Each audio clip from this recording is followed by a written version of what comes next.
Hello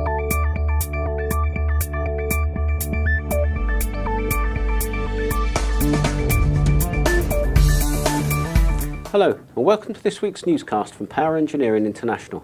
I'm Kelvin Ross. In this week's headlines, an expert has warned that a cyber attack that hit the Ukraine's power network could be replicated elsewhere. Nexans has won a cable contract for an integrated power and desalination plant in Qatar.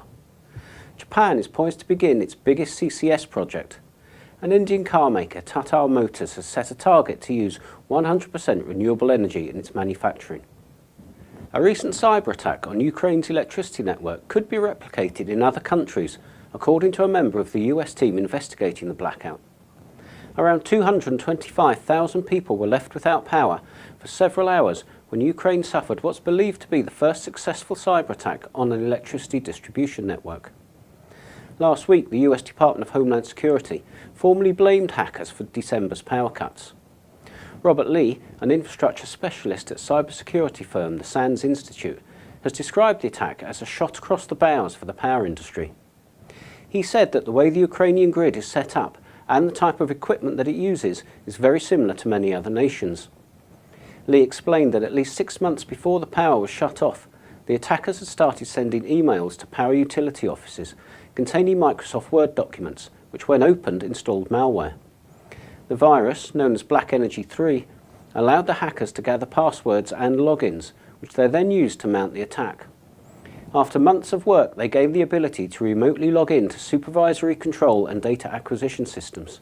And on the 23rd of December, the attackers accessed the SCADA computers and cut the power at 17 substations.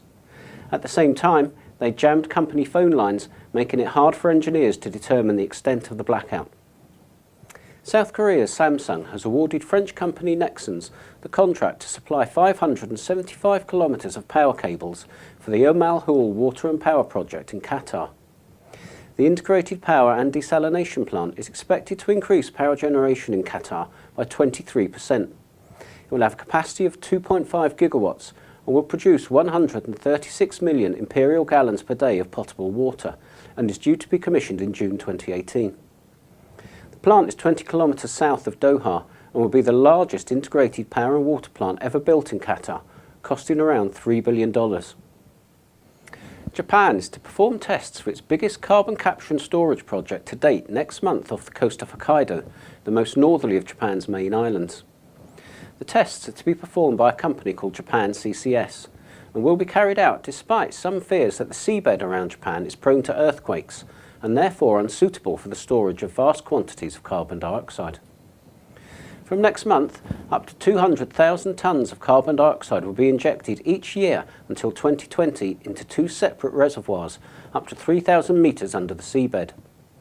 Japan last week relaxed rules on the development of coal-fired power plants, and should the CCS project prove successful, it could offer a means of removing excess emissions from these plants.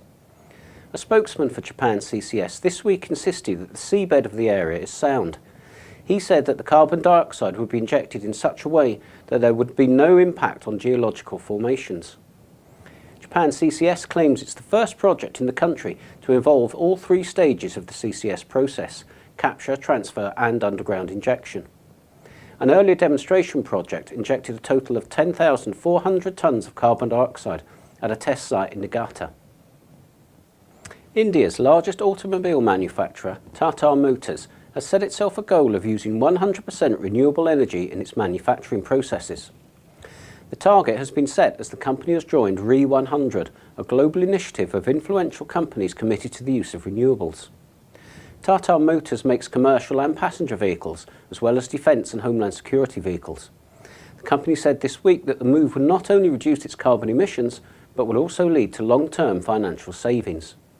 Currently, Tata Motors sources around 8% of its electricity from renewables, including a 21.95 megawatt wind farm and 3 solar plants.